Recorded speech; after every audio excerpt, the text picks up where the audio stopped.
everyone. Thanks for joining us. This is Sippin T with Nat Z. I'm Nat. And I'm Z. Hello, hello. Hello, Sunday everyone. Hope morning. everyone is well and enjoying this weather of let's be hot today and then hmm let's be frigid tomorrow Right. and The, whatnot. right. The weatherman kind of set me up because I really thought that it was going to be like in the 50s to 60s this weekend. And Mm-hmm. then it's like a smooth 45 degrees. Kind of smooth, yeah, because it's kind of deceiving. It is very It is deceiving. because I ran to the store and I was like, "Oh, I thought it was warmer." No, that No, was that was that was yesterday. yesterday. Okay, Yeah. today's 25. Great. Yeah. Did I go outside Mm. yesterday? I did. Yesterday was my first year wedding anniversary. Yes, happy Thank you. anniversary. Thank you. Happy Thank you. anniversary. I would Yes. sing like Tony Tone, but I can't right now. Nah. I woke up and I said to my husband, I was like, "We did it, Joe. We made it to our first year." Okay, sorry, Kamala. We did it, Joe. We did it. Oh, but you know That's what? funny. We have a lot of material to cover today because the Yes, episode is we about do. pretty much health inequity and the Black woman, women's health. Mm-hmm. Good topic to start Women's International Women's Month on. Yes. So, And tomorrow is International Women's Day. yes. So And I think it's somebody's birthday. it is somebody's birthday. The Mm-hmm. empath in my life, the little Pisces that she is, my daughter, Mm-hmm. she will be a smooth ass 3 years old. Wow. So, yes. That's So, beautiful. I love it. Our niece, yes. Riley. So So, let's go ahead and get into the tea of the day. yes.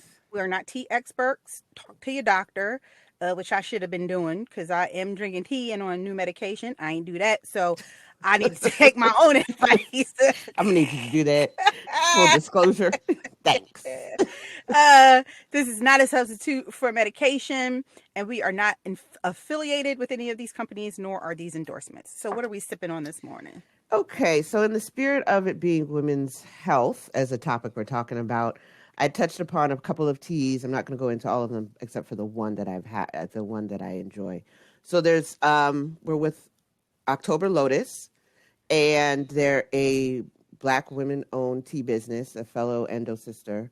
Um, she has a tea for fibroids, and it's the poppy blend, and it supports women who have ovarian cysts and so not and whatnot. Sorry, and we recommend drinking 1 cup a day. It's kind of earthy in its taste. It's soothing. I enjoy it, and I recommend it. And then there's another one that she just put out called Rose Herbal Tea, and that's for PCOS. That is polycystic ovary Okay, you need to syndrome. send that my way. I need that. Yes. So I thought I would put that in there. And that's it helps with uterine polyps, also known as fibroids and stuff. It's loose leaf, and the recommendation is 2 cups per day. And then there's the Onyx blend, which is for PMS and menopause, and that supports women, of course, suffering from those particular situations, and that is recommended 1 cup a day. So in the spirit of that, but check her out. And we will have the information for you so you can check out all the teas I listed. Yes, because that you said you tasted the The poppy blend for the how fibroids one. is it so is it earthy but not sweet? It's no, it's not sweet. It's not overly sweet at all. I mean, Okay. you'll have to add your own fixins to it. You Okay. know, be it Okay. whatever sugars you need and stuff like that. But I like it. You know, it's like a grounding flavor and kind of Okay. like hug you in, not sweeten. Hug you in. It Hug hugs you you in, in. hug you in. Yes, hug you in. Well, yeah, we'll definitely put that on the IG page and the Facebook Mm-hmm. page because this whole episode is about women's health, and those teas are definitely um, in the realm of what Yes. we are going to be discussing this morning. Mm-hmm. So Mm-hmm. let me Yeah. get into some hot tea. Yes. What you got? What Um, you got? so the Golden Globes were last weekend, and I said I wasn't going to watch it, but something said just turn it on just to see what was Mm-hmm. going on. And it was a full on train wreck, and I loved it. It was trash, It was a trash, trash. It was a whole ass Zoom meeting that probably could have been done by email. It was that fantastically is terrible. Zoom meeting. Tina Fey and Amy Poehler were bi-coastal, so they were on two sides of this damn Uh-huh. country. Tina Fey in California, Amy Poehler in New York. And so they tried to they split the screen, but tried to make it seem like they were standing next to each other because they had the stage kind of Mm-hmm. replicated in both Mm-hmm. places. But the audience were basically first responders. So that was a cool thing. But like after that, it just went downhill fast. Oh wow. It was it Crash and Burnish? It kind of was like, Golden Globes are a time where, the stars get into their fine regala and just be like putting on a show. Mm-hmm. Some of the people came dressed up like they were actually going to an award show. Some people look like they just rolled out of bed with Oh sweatshirts snap. on and hoodies. They Jeff were Daniels, comfortable. yeah. Jeff Daniels literally was in like his spare bedroom and sitting on an unmade bed. And I am not lying. The bed was not made, and he gave absolutely no fucks at all Whatsoever. Whatsoever. whatsoever. Um, but let's get into the winners. So, it was just black magic throughout the whole entire award ceremony. So the best supporting actor went to John Boyega for something called Small Axe, which I think is on either Hulu or Amazon Prime. Mm-hmm. Um, it's on Prime, and it was, Small fresh to death acts. with his braids, and he was Mm-hmm. definitely business on top, but he had sweats on the bottom, which I appreciate because that's how most of us are on Zoom meetings. Basically. Um, then we had Daniel Kaluuya for Best Supporting Actor for Judas Mm-hmm. and the Black Messiah. And they tried to play him in the beginning because the sound was muted, and they were Mm-hmm. just going to let him bypass it and not let him give his acceptance speech. And then when the sound came back in, he was like, "Oh, y'all going to do me dirty. Y'all doing me dirty." That's Chadwick Boseman won for Best Actor for Ma Rainey's Black Bottom, and that was mm-hmm. very emotional because his wife actually gave the acceptance speech, and she looked beautiful, but it Mm. was just so sad. Like everybody was crying. Andra Day won for Best Actress Mm-hmm. for The United States versus Billie Holiday. Best Animated Picture went to Soul, and Best Score for a Motion Picture went to Soul. And John Batista, Atticus Mm-hmm. Ross, and Trent Reznor, they were the award recipients. Trent Reznor, if you are a 90s grunge rock Mm. fan like I am, that's Nine Inch Nails. Nirvana. So so that was good. There were Mm-hmm. some funny moments. What is his name? It's escaping me now. But there's a show called Ted Lasso, and the guy that was on Ted Lasso used to be on Saturday Night Live, and he Mm-hmm. was like, I guess, surprised that he won, and he was just like rambling, and so Don Cheadle was also nominated in that same category. So they had accidentally or intentionally panned to him, and he's in the back doing the wrap it up beat, like just wrap it up. Come on, bro. Like let's just get this out the way. So that became a meme the next day, which was hilarious. So Golden Globes, I would say a lot of these actors, you will see their names again for the Oscar nominations will come out March the 15th. So Mm-hmm. be on the lookout for that. Versus, it was the D'Angelo versus Friends. And it literally was just D'Angelo putting on a full ass concert for us. Oh wow. Um, I thoroughly enjoyed it. It was Mm-hmm. supposed to be D'Angelo versus Maxwell, but I guess Maxwell had something better to do. But D'Angelo still came through. Oh, I wonder Yes, what he gave happened. us the fur coat. Oh, oh. How's he looking? How's he looking? He's looking good. I mean, Okay. definitely not How does it how does feel? it feel good, but Mm-hmm. more like dad bod good. So, which Okay. I appreciate a lot more. Um, Mm-hmm. Because that's real. yes, because it's real. So it was Mm-hmm. good. I enjoyed it. He had a lot of hits, a lot of songs that I forgot about. So the next day, I was streaming a lot of the music. Mm-hmm. So good for Mm-hmm. him. Nice, nice. Tonight, woo, child, get your popcorn, get your red wine, white wine, your Crown Apple, whatever you drink, because at 8 o'clock, or get you some tea, because at 8 o'clock it will be spilled. Oprah is interviewing Prince Harry, and Meghan Oh. Markle got a whole two whole ass hour special, Oh, let me break that down. and I am here for it because we said this in the last podcast. The way that they are treated here in the media is way different than the way they're treated across the pond. And I think because I didn't realize that they called the palace the firm, which Oh, gives me like the even movie? yes, exactly, which gives me even more pause because I'm like the firm, wow.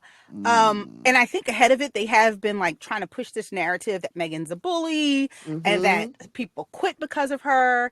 And I really think they're trying to give her the Diana treatment, which Mm-hmm. is terrible. I just realized that Diana died literally a year after her divorce from Charles was final. I thought that they had been divorced for a whole ass time. Really? It was only a year. That it was official? Oh my Yes. goodness. So I think that's why a lot of people feel like the palace was involved some way in the Mm-hmm. death of Diana. I'm not a conspiracy theorist by any means, and I'm Mm-hmm. not going to say that they were directly involved in it, but I do see how the stories that they put out and the attention that those stories garnered had the paparazzi on her ass All 24/7, the time. and that probably did contribute to her untimely demise. Mm-hmm. Um, and I fully support Harry saying, I'm protecting my wife and my child. I'm getting the Yes, hell up out of Dodge. because he's Y'all can already seen have it. this. Right. Like, why would he want the same thing to reoccur? Like, it's mind boggling to me. Right. And again, maybe it's because we don't have royalty here. I mean, our closest thing to royalty is like movie stars and Basically, yeah. Beyonce. Mm-hmm. So, And Beyonce. Movie stars and Beyonce.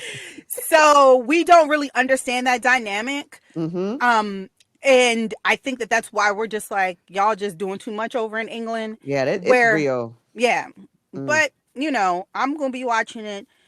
And just a couple things. Lastly, there's some things I'm watching that I like to, or that I've watched that I love it. To give y'all my opinion on it. Mm-hmm. There's a show on Netflix called Behind Her Eyes. Watch it. Watch it. I'm not going to give you anything about it. Just watch it. It is, watch it. If you listen, watch it. If you haven't thought about watching it, you saw it in there and you're like, watch it. Watch it. So you want us to watch it? Yeah, I want you to watch it. Okay. I did watch the United States versus Billie Holiday. Mm-hmm. Thoroughly enjoyed Audrey Day's performance. I see why she won.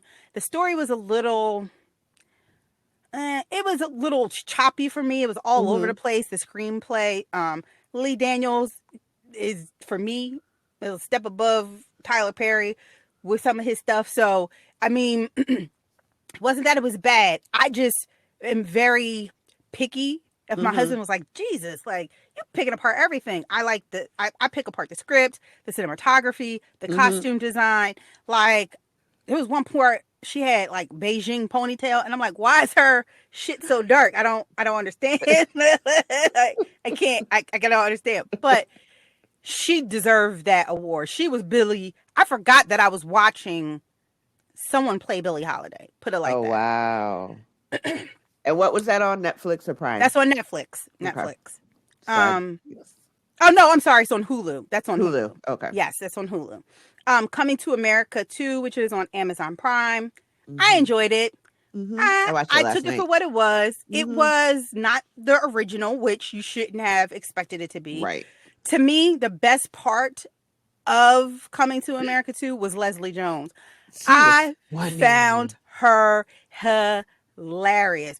I thought she was so funny. And the reason being is because I never really see her act. That's Like, I see true. her in like skits and Mm-hmm. sketches, but it's been a while since I've actually fully seen her in a role. And she Mm-hmm. had me in stitches. My stomach was hurting. I She was like, was that girl, hysterical. she was hysterical. Um, and I was going to talk about WandaVision, but we still haven't watched the last 2 episodes, so we ain't going Oh, to what talk about episode that. are you on? We got 8 and 9, so we got the last 2 episodes to Okay, yeah, I finish. gotta catch So, up. I gotta catch up. but that's good. So if you're into Marvel, that's on Disney Plus. Yeah. If you're into Marvel, if you're into that stuff, definitely go take a look at that. And yes, judge me if you want. I have all the streaming services. Hmm. I do. And so what? That's funny. Ah. All right, y'all, we're gonna take a quick break and then we're gonna come back and jump right into our tea time segment.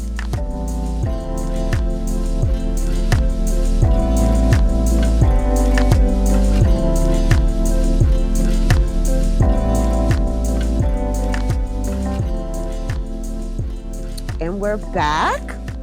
So I hope y'all enjoyed the tea time because it was entertaining. Thank you, Z. So as we said before, this episode, in celebration of International Women's History Month, we are going with women's health, specifically Black women's health. So I'm going to start out to give an overview about a 1995 study that was started in partnership with Boston University called the Black Women's Health Study, right? And it began in 95, like I said. It's one of the largest cohorts of African-American women in existence today, looking at our health overall. It tracks weight, nutrition, body mass index, reproductive history, smoking and alcohol abuse, physical activity, and disease incidence. So on the disease incidence and what unfortunately seems to be plaguing us as Black women the most, we have the highest rates of illnesses in hypertension, breast cancer at younger ages, diabetes, also known by some folks as sugar, which is not, but I just want to make sure I put that in there, stroke, and lupus, just to name a few. So, with these things being said, there's a lot of reasons why these happen. We need to have a better understanding to why these are occurring, is to our social determinants of health, our socioeconomic status. There's so many different things that come into play. And then, of course, just unfortunately being Black in the healthcare system today, Right. which is enough of a cause for us to have disproportionate care. Right. So it's just not, it's so pervasive on multiple levels, on so many areas of our healthcare, Right. that it's unfortunate. It is. And when you talk about the health disparities, you named a few, right? And according to HRSA, which is the Health Research and Service Administration, they will define health disparities as population specific differences in the presence of disease, health outcomes, or access to healthcare. Yes. And so they said that the reason that we find these disparities are because of, like you said, the socioeconomic status, right? Health behaviors that are related to culture, where, some, especially in African American community, faith, you're just going to pray it away. We just going to lay it at Jesus and let him lay it fix at the it. altar. At the altar. Right. White coat syndrome, which is trust versus fear, which is a thing, which probably plays into this whole vaccination rollout now with COVID. Mistrust of providers, definitely something that we see very common in the African American community because of things like the Tuskegee experiment, Henrietta Lacks, Marion Sims. If you don't know him, he's the alleged father of the OBGYN movement, the field. He was doing experiments on enslaved African women. There's even a statue of him, and without anesthesia. Yes, without anesthesia. Without anything like that. So if you don't know about him, go and look that up. And mistrust of partners based on past history. And then there's access to healthcare, right? Then we have environmental factors. But even with access to healthcare, sometimes it's just even age, right?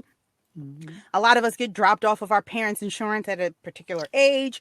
And then we have to find a job to get on some insurance. And if the market is terrible, you're not getting a job that's going to give you good insurance. Right. You go to Planned Parenthood or a neighborhood clinic, you're waiting hours and hours before being seen and maybe get 5 or 10 minutes in with the doctor. There are food, like we said, environmental factors like food deserts and insecurities, lack of access area for physical activities. And then direct and indirect manifestations of discrimination, right? And Mm-hmm. that's like lack of cultural humility and cultural experience, misdiagnosis, and the biggest one, unconscious bias. Yes, yes, yes. The unconscious bias is so pervasive, and because it's unconscious, people don't realize that it's going on, right?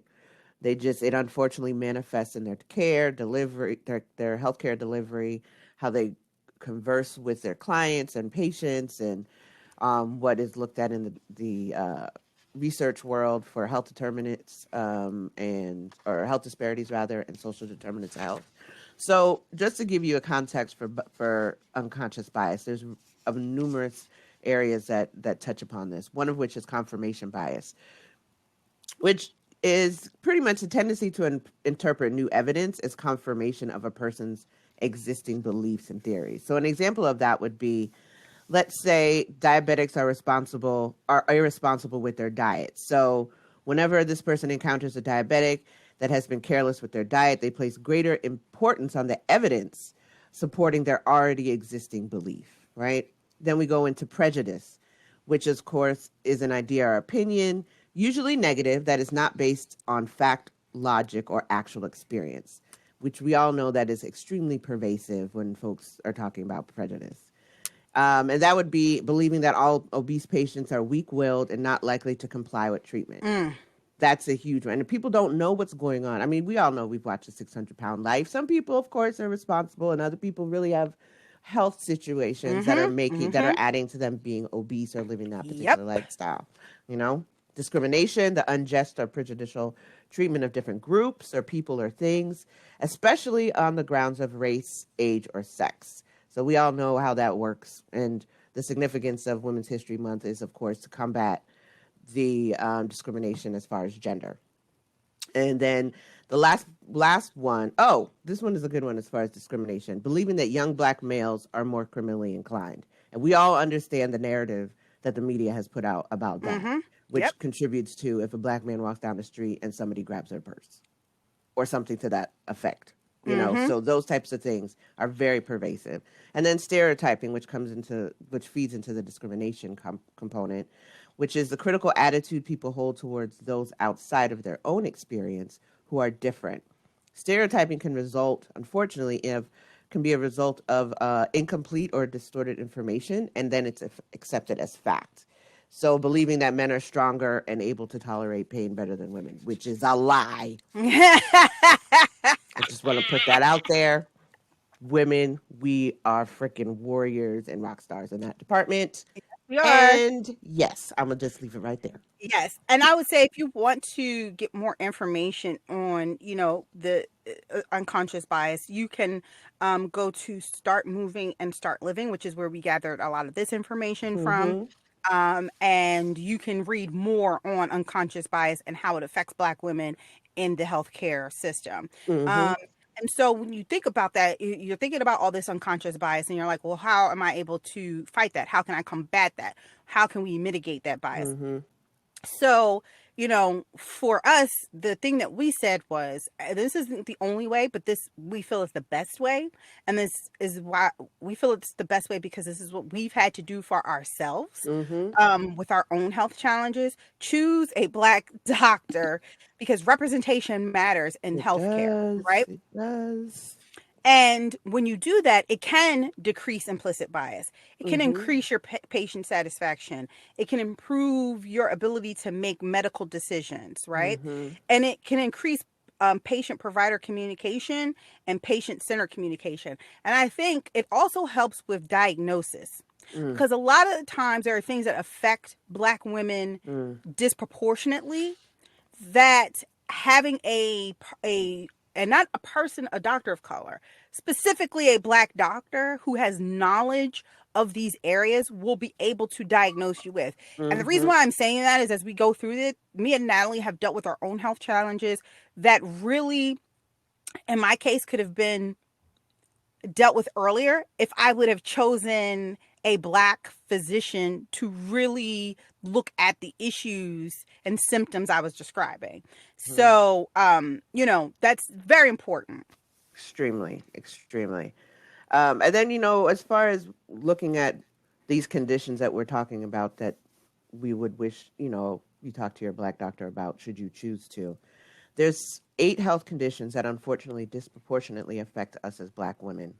So Z and I are going to go through some and give you a high level overview. So one of the ones that is huge, especially within the black community, is heart disease and heart attack, stroke, and Whew. diabetes. All those three, those are four, what have you, those together, alone, what have you, they are huge and such an impact, a negative impact, right? They often occur together. They exacerbate each other. And according to CDC, heart disease within black women is 7.6% of black women and 5.8% of white women um, suffer from this. So obviously, clearly, we have a higher incidence. Stroke, unfortunately, 46 out of every 100,000 black women die from strokes, and also goes to making sure you're knowing your prevention and what to look for when it comes to stroke issues and stuff like that. And then, of course, we spoke about before diabetes, sugar. Um, Black women are diagnosed 9.9 per 100 within the U.S. And we all know, unfortunately, my mother, it's pervasive in my family. Most black families that I know of with working in the healthcare field that I'm in, diabetes is one of the top Yes, it is. issues I will say that we that. deal with. Mm-hmm. You know, and then a way to address these, because of course we don't want to give you some stuff without some methods to work with. Look at eating better, exercising, and stopping smoking, just as a few, and getting your checks, and we'll talk about that more later. Right. But, you know, Another health issue that affects us at a disproportionate rate is breast cancer. We hmm have the 1 in 9 chance of developing breast cancer, and white women, the odds are 1 in 8. The mortality rate hmm. for white women is a lot lower than it is for us. So a white woman's probability of dying is 1 in 37, where with black women it's 1 in 31. Mm-hmm. 1 in 31.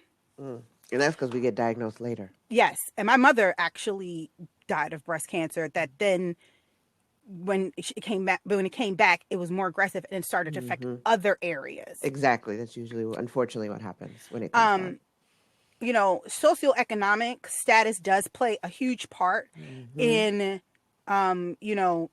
breast cancer treatment and detection. It's hard to get diagnosed early and get hmm treatment. Again, if you're in an area where you don't have that great of a healthcare system, Yeah. it's going to be harder for you to find a doctor that's going to care enough and spend enough time Mm. for you to really figure out what's going on. But Yes. again, there's still methods of prevention: exercising, maintaining a healthy weight, minimum alcohol consumption, quitting smoking. I mean, that's just, you should just be cool. hmm If you're still smoking in the year of our Lord 2021, we need to pull You're you my aside and lord. have a conversation. Self exams and mammograms. And I'm going to say this really quickly. I actually was able to get mammograms at a much earlier age because of the history in my family hmm of breast cancer. I actually started getting mammograms when I hit 30. I'm hmm actually currently in a program that, based on genetics, hmm they did some tests and they found that my chances of getting breast cancer were a lot higher than the normal population. hmm So instead of getting mammograms once a year, I get mammograms twice a year, and then I get a breast MRI once a year. hmm So if you're someone who's listening who has a high incidence of breast cancer in their family, I highly, highly, highly recommend that you talk to your doctor to see if this is something that is also available to you. And if they dismiss you, go find another doctor. Hello. And if you're someone like me who also has very, very, very dense breasts, ask if they can do the 3D hmm scan, Yeah, I've had that one. because the mammogram is, and even with that, I'm just going to say it's not always, the 3D isn't always going to detect if you have very, very dense breasts like myself, but it is a better scan of your breast than just the normal mammogram. Right. Very important. And then moving on to cervical cancer. According to the Journal for Cancer, Black women are more likely to die of cervical cancer than women of other races. 77% more likely to die from it. That's ridiculous. Listen to that again. 77% more likely to die from cervical cancer than any other population. And that also is a contributing factor is Black women are significantly less likely than white women to get surgery for cervical cancer instead of radiation or chemotherapy. So those numbers hit hard. A lot of us may know someone, or we have a relative that has. I know someone, unfortunately, who has passed from cervical cancer, and then I also know individuals who have gotten past it and have gone through surgery and have been great with it. So definitely, it's preventable in this day and age. There, what do you call it? Human papillomavirus sometimes is a precursor, or any other STIs, sexually transmitted infection, can be a precursor for the diagnosis of or development of cervical cancer. So make sure you guys are getting checked every year. Yes. And following up on any other research that you can find out about it. It's imperative. Very imperative. Another disease that affects the Black community, the Black women at a disproportionate rate, fibroids and reproductive issues. That part. And we specifically, me and Natalie, are dealt with a lot of things. We got this category on lock. We do. We know this all too well. Black women are 3 times more likely than women of any other race to get the following: uterine fibroids. I don't know of any Black woman who doesn't have uterine fibroids. I just don't. I have yet to meet someone who is a Black woman who has not said that she has fibroids. I haven't. I don't know them. It's like a unicorn. If you find them, let me know, because I have never seen one. Uterine fibroids are fibroids are largely genetic, and there's no known way to prevent them. They're typically non-cancerous tumors in the wall of the uterus. So 25% of Black women between the ages of 18 and 30 have fibroids. By the age of 35, that number, listen to this, increases to 60%. This is why I'm telling you, I don't know of anybody who does not have. I just don't. And this is only 7% of white women have them. Isn't that crazy? How is this? How is this? So there's something. Yeah. Some people say it's the creamy crack that probably caused them. Some people, again, say it's the food deserts. We don't have the access to the organic food that other, population does. Some people say it's because just the melanin in our skin. It just makes us more susceptible to things like this. I know that Kamala Harris, before she became the vice president, had actually presented a bill to Congress asking for research dollars to be given for the study of fibroids in Black women. I don't know where that bill went. I don't even know if it ever was looked at, read, presented fully. I don't know. But I do know that had happened. And I hope as vice president, it's still something that she champions, because this is having a terrible impact on Black women. Quality of life. Fertility. Oh my goodness. Yes. Your monthly cycle. Like, some women are bloated, not even knowing that it's a damn fibroid that's making their stomachs stick out like that. Right. So right now, NIH has annual funding for this condition, but it's at $17 million. And you're thinking, oh, that's a nice amount. No, not compared to $86 million that's given for cystic fibrosis, which impacts far fewer people each year. Though the great majority of those people that cystic fibrosis affects are Caucasian. So advocacy matters. It really does. Some treatments for fibroids are hormonal birth control. A lot of us don't want to go that route because of the other things. You can get a myomectomy. You can have and a myomectomy is when they actually go in and cut out the and it's usually it's a hip to hip incision. It's not a laparoscopic incision that they go through multiple ports or incisions in your stomach. Myomectomy is a full and open surgery. Yeah, they can go through your they can still go through your vagina and through your Okay. cervix and stuff, but Okay. um, yeah, unfortunately. I've never had that. I've heard of people who have had that, but um I've you know I've never I don't know anybody who's had that. I've heard of it, but I don't know anybody. Oh, I do. Sorry, I do know of somebody who's had Mm, that. You can have radio frequency to block the fibroid from getting nutrients or shrinking it. mm-hmm. If if you have fibroids or you want to know more information on fibroids, you can go to blackdoctor.org. What Black women need to know about fibroids. Yes, yes, yes. And then moving along on the reproductive train, we go to endometriosis. March is Endometriosis Awareness Month. Got to put a shout out for that. And so it is, unfortunately, affects a lot of women, disproportionately, of course, for Black women.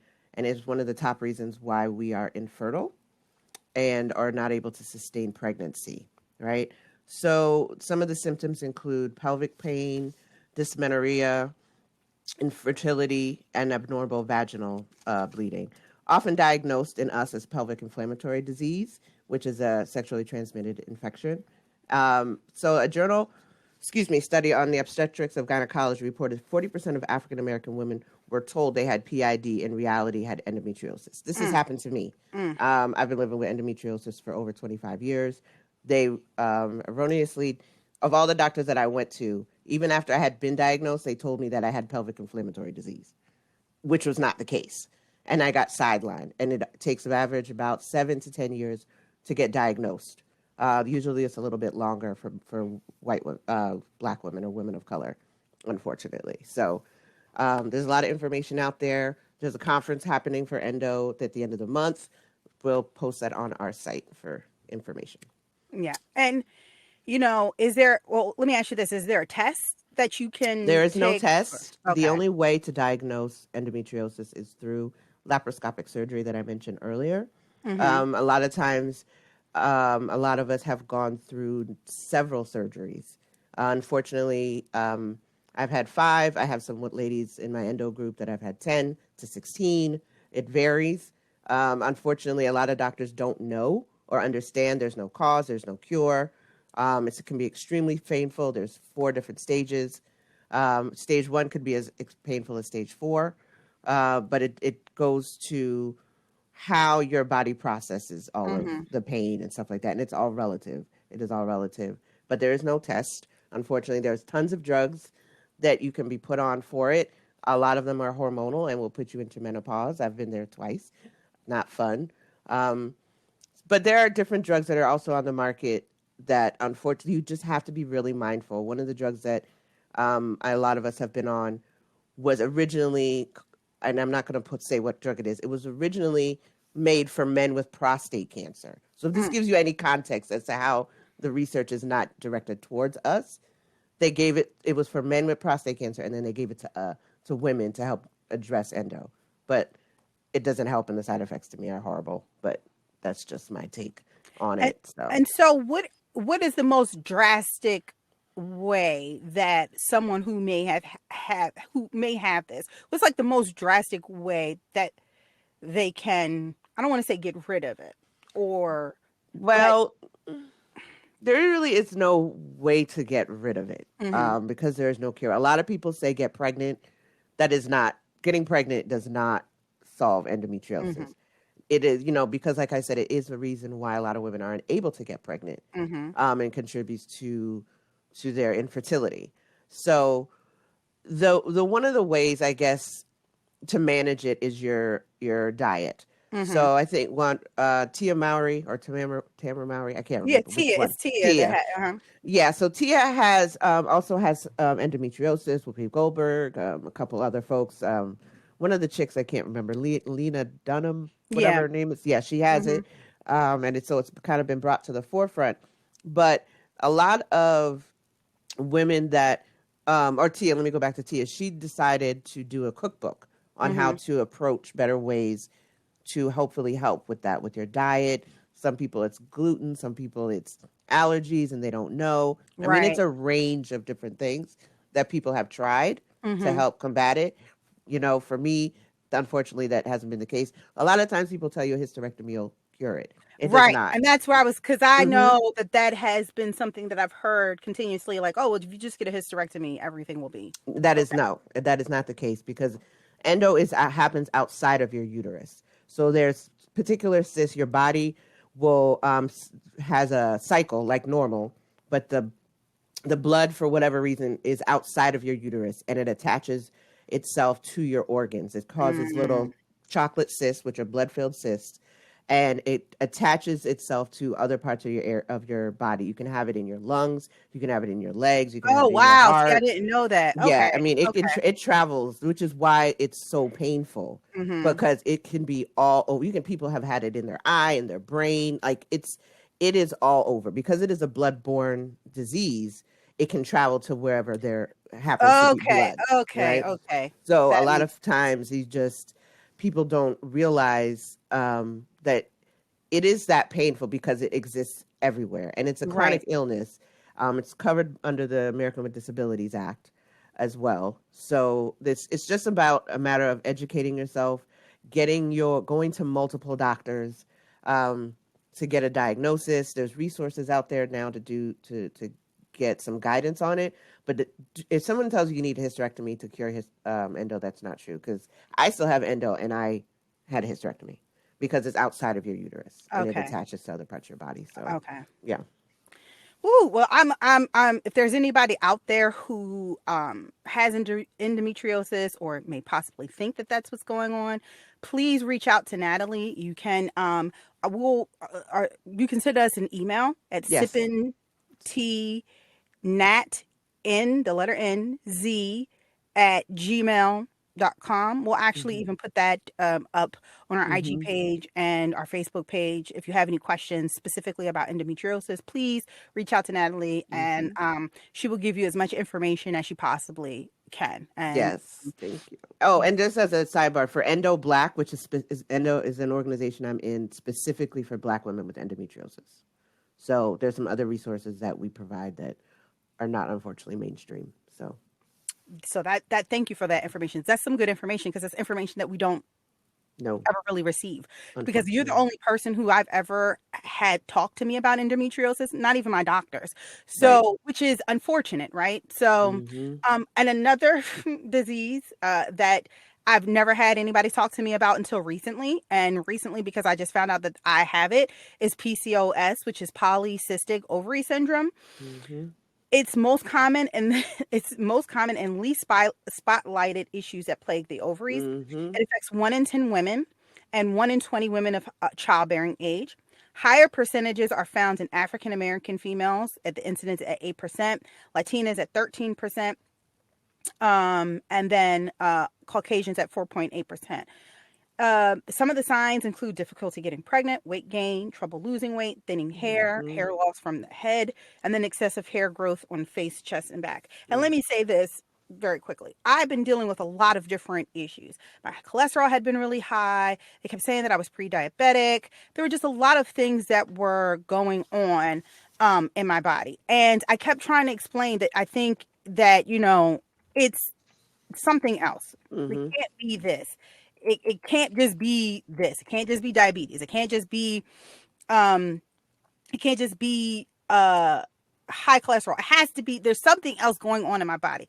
I would get, a transvaginal ultrasound, Mm-hmm. found out that it was that there were cysts on my ovaries, but nobody ever connected the dots. Mm-hmm. I did have, and we'll get into this during our journey of motherhood, I did have some issues getting pregnant. And I found out that I had a blocked tube, which initially they attributed to endometriosis.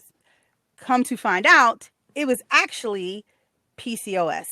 And I probably have had this for a very long Mm-hmm. period of time. Oh, so Um, many do. and it's not even to say, the doctor said, it's not to say that you may not have a milder form of endometriosis, because some of the things that you have told me about your periods, you know, the dysmenorrhea. Like I remember in high school, there were times I couldn't even go to school. I would throw up. It would be diarrhea. Mm-hmm. It'd just be so many Ooh. things on Oh, top of yes. things on top of things. Yes. And it took me to advocate for myself I have a doctor that's a person of color, but she's not black. And I would go to her and I would tell her that I had all these symptoms. And she just kept saying low fat diet and work out. Mm. And I'd be like, Heifer, I'm working out now at almost 4 days a week. I've been on this fat free diet. Ain't nothing changing. Like, I Right. don't understand. Like, this weight gain is ridiculous. It's coming out of nowhere. I've been doing everything you say and nothing's working. I went to I found a black cardiologist and I found a black endocrinologist, thanks to a friend. And I cried, like literally, when I talked to the endocrinologist and I told her all my symptoms, and she had all these tests run on me. And when she came back and she told me, I literally cried because I was like, I know I wasn't crazy. I was feeling all of these things, and I'm trying to tell my primary care physician that it's something else, and she's Mm. not listening to me. She's not Mm. listening to me. So I had to go and find somebody who was going to listen to me. Come to find out, the high cholesterol is Mm. is a symptom, not a symptom, but it can Like a be marker. called, right. Hmm. The me being pre-diabetic can be a marker for PCOS. And Hmm. I'm like, when I when she told me this, I was like, I don't think I've ever been this happy to be told that I had something wrong with me in my It makes entire sense. life, Right. because it just confirms that I knew my body. I Hmm. knew something was wrong. All of these things, the ovary cyst, the blocked tube, the high cholesterol, the Mm. pre-diabetic, all of these things can't just live by themselves. There has Yes. to be a connection somewhere, Yes. somewhere, somewhere.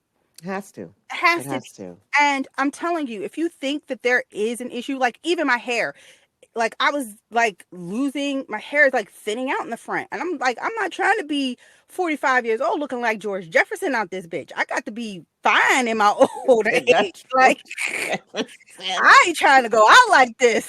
She ain't trying to move on up like that. So, you know, this is something that we're going to get into, and I don't want to belabor the issue here, but advocacy for yourself is Yes, it is so key. important. I know a lot of times us as black women, we're like, well, I don't want to be, I think we're taught to be, well, just Timid. grin and bear it and timid. If Hmm. you don't ask too Suck it many up. questions, and they're the doctors, they know. You're Mm. the patient, you don't. You're Mm. coming there to get the information from them. That ain't true all the time. No. It's No. not. You know Mm. your body. You live with yourself every damn day. Keep a log. You know. I don't feel tired. I never had issues where I was feeling exhausted. I was like fatigued. Like, what the hell? I can't even function fully. Mm. There's something wrong. Oh, you're fine. Low fat diet and work out. Bitch, if you tell Mm. me that one more time, I'm gonna reach across this damn table and I'm gonna choke the shit out you, okay? It's So real. It's real. I mean, so many and it speaks to what you're saying, a lot of times doctors do not listen to us they don't. as women, number one, and then we have the double whammy of being black women. Huh. And then if you're educated and you go into that office explaining and knowing your stuff and questioning them, that's a whole other issue that you Mm, can encounter. But and the advocacy thing is so important because we're rolling into premature delivery and infertility within the black woo, community. It is astonishing mm-hmm. where we are with that. So in regards to preterm labor, unfortunately, a lot of black women are susceptible to going into labor too early. And if you're paying attention to any part of uh, Facebook media, there's numerous organizations, numerous stories of how women have gone into preterm labor that are I black. did. I did. Exactly, exactly. I was in the yes, when we were at the hospital, and they were like, "Yeah, it's time to go." Okay, Yeah, well, you and were it with just me. right, Yep. exactly, Yep, you exactly. you were there. And you know what? Looking back at it, it was the damn PCOS that pushed me into preterm Preterm labor. labor, right? So making sure you keep a track of these things, logging these things. The 2015, and this is a older stat, but for the most part, unfortunately, it's still the same. Um, Preterm birth for black women was 13%, while for white women it was 9%. And we haven't even added to the mortality of that. Mm, Black women are 3 to 4 times more likely to die from pregnancy related complications than white women. 3 to 4 times, man. 3 to 4 times. Let that sink in. They're also 3 to 4 times more likely to suffer from severe disability resulting from childbirth, Mm. which is a whole. Because if you don't die, then unfortunately you're maimed in some way, shape, or form. Hello. Either there's emergency hysterectomies that are happening, or some other organism was taken out, and Mm-hmm. women don't find out until they wake up. You know. And then speaking to what we mentioned earlier about access, socioeconomic status has a huge positive or negative impact on pregnancy related complications. There's so many different reasons. If you do not have access to hospital clinics or what have you, or if you have a primary care physician and you have insurance for that, that's great. But even if you do have insurance and a primary care person, it's still Mm-hmm. it still happens that Black women are still dying at an alarming rate when it comes Mm-hmm. to this. And then of course, as far as infertility, it affects at least 12% of women of childbearing age, and studies suggest that a number of this number doubles for Black women in the U.S., which that's kind of like that is jarring. It is very It jarring. is jarring. Um, More than 20% of Black women may experience infertility. Only 8% of us seek medical help to get pregnant, compared to 15% of white women. Mm-hmm. Because we all know the narrative that going to IVF is. I know for my white friends, that's a conversation that's talked about all the time. Mm-hmm. But within the Black community, that is just something that is seemingly hush hush. But guess what? We're gonna get into that in the next episode. Boop, boop. We're gonna talk about all that. Yes, please. Um, Mm-hmm. another disease that tends to affect us at a disproportionate rate, sickle cell disease. Many of us probably do know someone Mm-hmm. who actually has been diagnosed with sickle cell. One in every 365 Black babies is born with it. It's a disease caused by a sickle hemoglobin. Mm-hmm. Um, and it happens when the structure of a person's hemoglobin, the protein that carries oxygen to the red blood cells, is abnormal. So instead of it being circular, the red blood cells look like sickles, a C-shaped farming tool. Um, it's something that, you can get tested for. If a pregnant woman has sickle cell disease, it increases the probability of miscarriage, premature birth, and Mm-hmm. and having a baby with a low birth weight. Um, if you're a Black woman and you're considering getting pregnant, they say you should get screened for sickle cell no Mm-hmm. matter what. Yes. It's possible to not have this disease but have the sickle cell trait, Mm-hmm. meaning you may have inherited one sickle cell gene and one normal gene from your parent. I know of someone whose I know someone whose mom has the gene, and she met someone and they wanted to get married and have kids, and they found out that he had the gene, and they decided not to get married and not to have kids just based off of that decision, because Mm. they both wanted more children, but they didn't want to put out there the possibility that one of the children may be afflicted with this. So, Right. um, yeah. So, I mean, again, and that's something else that we don't hear a lot about, but we all know that there's probably one person that that is affected with. We know someone who is affected with Yes. sickle cell. So, Mm-hmm. Mm-hmm. And unfortunately, it is fatal. So it can mm-hmm. be fatal. Let me rephrase that. So it's so important to get checked, Yes, and if you're deciding to go forward with having children in that yes. area, please go get checked. Going into sexually transmitted infections, it used to be all called STDs, but now it's called STIs.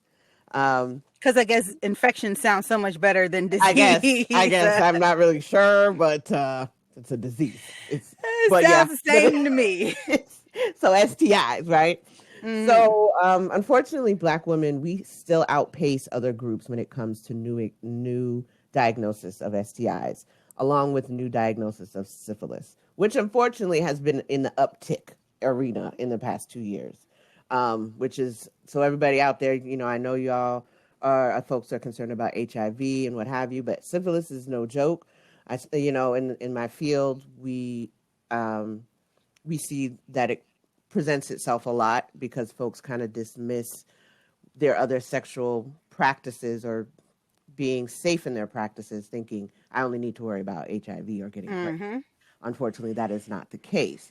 And then moving into HIV and AIDS. Um, besides black men and black women comprise a majority of the new HIV and AIDS diagnosis per year. You know, they're getting it at an alarming rate due to racial, geographical, socioeconomic issues, often puts us at higher risk for contracting HIV. While blacks only make up 13% of the U.S. population, they account for 42% Mm, of the mm, new mm, HIV diagnoses. mm, mm, mm, So mm, that mm, mm. right there. So it is the highest rate among all racial and ethnic groups. Black women accounted for 57% of the new diagnoses among women in general. That is stunning, absolutely stunning. Um, it gives everybody a moment of pause. A And lot of yeah. not Mhm. to cut you off, but Mhm. you saying that just made me think of something. I see, you see commercials for medicine Mhm. all the time. And I've been seeing commercials for medicines for Mhm. HIV for preventing it. Yes. And there's this one called, is it Priva? It's some medicine that I see all the time. And so Mhm. they have people represented from different communities. And they don't Mhm. blatantly tell you that this person is gay or this person is in a same sex relationship or this person is, they don't like put it out there. But to Mhm. me, it seems like it's just geared towards a certain demographic. Black men, you know, individuals in same sex relationships, and that's it. I Mhm. never really see black women in a lot of these commercials, which if you're Mhm. giving me these numbers, that most definitely should be the audience that is Mhm. targeted in these commercials Agree. at a more at a more faster rate than it is. Yes. Yes. Yes. All Okay, I right. just Yeah. needed to say that. I just Yeah, needed to say that. I'm actually glad you brought that out because the field that I'm in, which is HIV and AIDS and dealing with Black women, because of that comment that you made, um, we were able to kind of look at the landscape and realize this information is not being put out for us as much as possible Mm-mm, at mm-mm. all. So we just started an intervention looking at care for treatment and care for Black women with HIV, looking at the cultural, the socioeconomic situations, and why is this happening. There's other studies that have been done in the past, but it was women of color, so it was all Mm-hmm. inclusive. So this one now that we just started in September is focused on Black women. So Okay. hopefully, a lot of what we're talking about in this arena can be addressed through this initiative, through marketing campaigns and the like. But I will say the stigma around this and talking about it is unfortunately still very present. And that is also tied to the whole down low phenomenon, right? So a lot of folks, when they hear these numbers about Black women, they assume that it's because their husband or significant other was on the DL. That unfortunately is not the case all the time. It is a contributing factor, but most of the infection, the incidents come from heterosexual relationships, which means your spouse, your significant other has been stepping out on you and they brought it back home because women are much more susceptible to contract HIV than Mm-hmm. their counterparts. So just and also the down low thing, I think, because of and that's um, a whole other topic because looking at the Black community coming out as same sex relationships for anything is so stifled that if a man does get a woman does marry a woman and he's leading another life, it's not acceptable for him to just live out and gay for a lot in the Black community. So they take a wife and then they're still doing what they need to be doing, what they consider they need to do. And then unfortunately they bring it back to home. Um, and HIV can lay dormant for years, decades. Um, and people nowadays, it's more managed as a chronic disease because there's so many treatments out there. The AZT drugs that they had back in the 80s, which was like 20, 30 drugs, pills you had to take a day, is now down to maybe one, two, or three, depending on where you are. And if you have co occurring issues or comorbidities like diabetes, hepatitis C, which all affect how this is going on, along with looking at COVID, which is Mm-hmm. considered, a pre existing condition. But a lot of individuals that it is no longer a death sentence, is pretty much what I want to drive home for everyone. It is not a death sentence, but you still need to be careful, be mindful, and it's still, those rates are still affecting us at an And alarming alarming, level. right? Yes. Whew, that's a lot. And Yeah. I would say having all of these particular physical ailments that we just addressed, one of the other health conditions that we face that can stem from having these other physical ailments is mental health issues. Mm. Yes. A lot of people don't look at a mental health issue as a health issue, but it is. Just like you go Mm. to the doctor for your body, you should go to the doctor for your mind. Yep. You really should. But again, there's so many things that negatively impact Black people from getting their mental health looked at and taken care of. Again, socioeconomic, there's a stigma attached to it. Why are you going to a therapist? You crazy? Why you got to go to a therapist? You crazy? We are 10 times less likely, well, 10%, sorry. Um, so Black people are 10% more likely to report experiencing serious psychological distress than white people. PTSD, hello, growing up in the hood could give you a whole lot of Mm-hmm. a whole lot of serious psychological distress. Mm-hmm. Black women are especially vulnerable to wrestling with their mental health. We know this. We are constantly reporting higher feelings of sadness, hopelessness, Mm. worthlessness, and the sense of everything and the sense that everything is an effort. Like everything we do has to exude some strong force of Mm. effort. Then unfortunately white women do. Mm-hmm. Again, there is a stigma. We talked about this. Yes. Um, we in the Black community don't like to talk about mental health. At all. And so a lot of us go undiagnosed and untreated for so long, or we make Mm-hmm. excuses. Oh, he just Uncle Roy just a little touch. That's Over in all. the corner getting his Yeah, he exercise just a check. little touch. You Mm-hmm. know. Oh, Big Mm-hmm. Mama just having her headaches right now. She need to go Yes. lay down. You Or know you what I need to mean? go pray Right. right away. Um. Again, access. I will say one of the biggest things with access to, it's not even so much like being able to find, like, it's expensive. So if you don't, and a lot of these therapists are out of network or don't take insurance, they Mm. just want cash in Yes. hand, right? So Yes. that right there is going to present some issues. Mm-hmm. And then Mm-hmm. if you, let's say you are able to afford this type of care, Mm-hmm. trying to find a therapist of color, Mm. oh, Mm. Jesus, That could it be a is challenge. difficult. Mm-hmm. It is difficult to find. There are networks, and we'll put the networks out on our Mm-hmm. IG page where you can, if you're a Black woman, you're looking for a Black woman Mm-hmm. therapist. There are networks that you can go through. You can Yes. also go through Psychology Today and maybe Mm-hmm. put in some factors and try to find someone who can assist you with maybe some of the mental challenges that you're Mm-hmm. dealing with. Therapy for You know, Black girls. yes, we Mm-hmm. are all about self-care, and we're both very transparent about our experiences with therapy. Mm-hmm. So, we support anybody going to try to find a therapist who Yes. can assist them with anything, anxiety, depression, whatever it is. All If of you the have above. questions, again, email us and we can give Mm-hmm. you whatever resources and tools that we have at our disposal to kind of help navigate you through this process. Yes. Um, it's just important. It's just really important to have your mental health treatment Yes. looked at and taken care of. It affects all areas of your life. Yes. So true. So true. So, as we've named a lot of things in this session.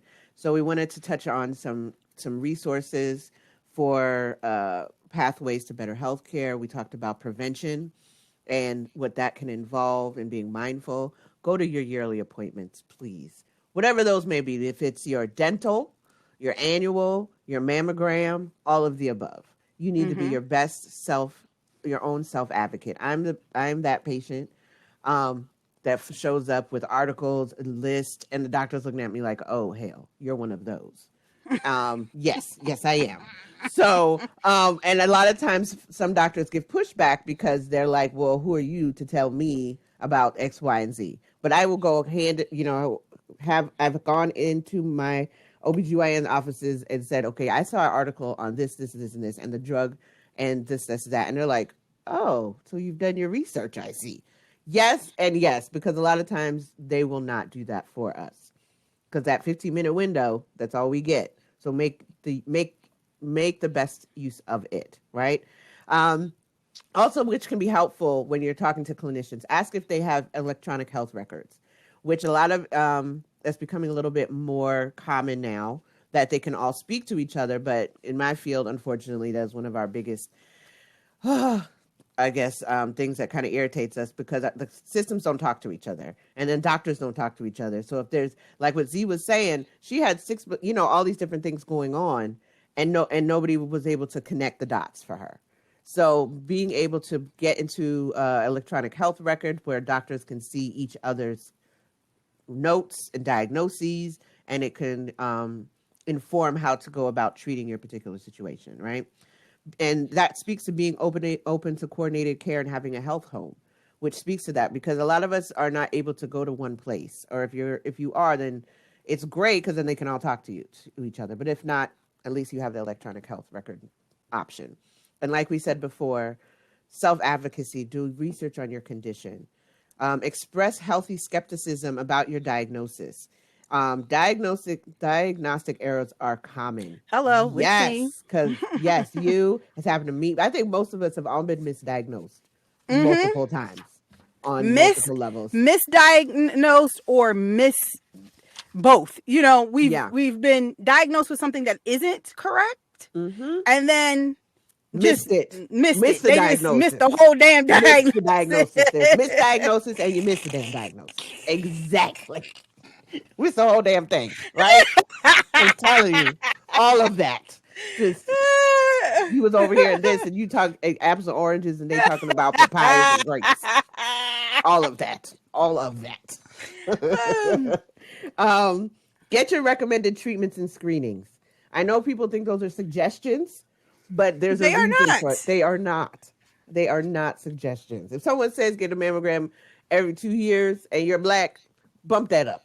Something, because that time for diagnosis is it's too critical for you not to address that. Reach out for your test results. Oh, I get test results. I get video. I get scans. I get images. I have all of that, so that I can pick it up and take it with me elsewhere. And just so you know on your own accord of what's going on with you. But And don't be be like yes, me. Get your results and be on Google trying to figure out what the hell these numbers mean. get you right. Find you a patient navigator if you can, that can help you help you figure out those numbers instead of WebMD or Google or Google www. I'm glad I think I'm gonna die, because I just apparently I'm according to WebMD, I should be dead already with these symptoms, which I think everybody has done at some point, right? And then also be assertive. Ask questions about medications, and ask if your clinicians wash their hands. Don't be afraid to ask. There's signs that's so key, especially now with COVID. Make Mm-hmm. sure everybody should be doing that anyway. But we also know once COVID came out, folks were like, "Oh, you didn't wash your hands like that," but that's a whole other discussion. And then follow instructions for your prescriptions. Keep track of your medical records. Um, yeah, just try to do the best you can with that. It's so Yes, important. So it is very important. important. And like some other tools you can use to kind of help you through this new advocacy for yourself when it comes to your health. There are 6 organizations that specifically support Black women's health. I'm just going to list them really quickly, but I'll provide information on our IG and Facebook page. We have the Black Mamas Matter Alliance. We have the Sisters Network, which is a national African American breast cancer survivorship organization. We have Black Women for Wellness. We have Black Women's Health Imperative. We have the Mama Toto Village. And we also have the Loveland Foundation. And this actually provides financial assistance to Black women and girls so they can seek therapy for healing and overall wellness. Mm. Again, because we just talked about how a lot of times when it comes to therapy, that access denied is because of Yes. financial Mm-hmm. reasons. And lack of insurance. Yes. So again, we hope that this information has been very helpful and useful to you. You will Mm-hmm. see again a lot of these resources and a lot of these things that we discuss today with you on our social media pages. We hope that this information has been very valuable to you. So we're going to go ahead and take a quick break and come back with our last sip of the day.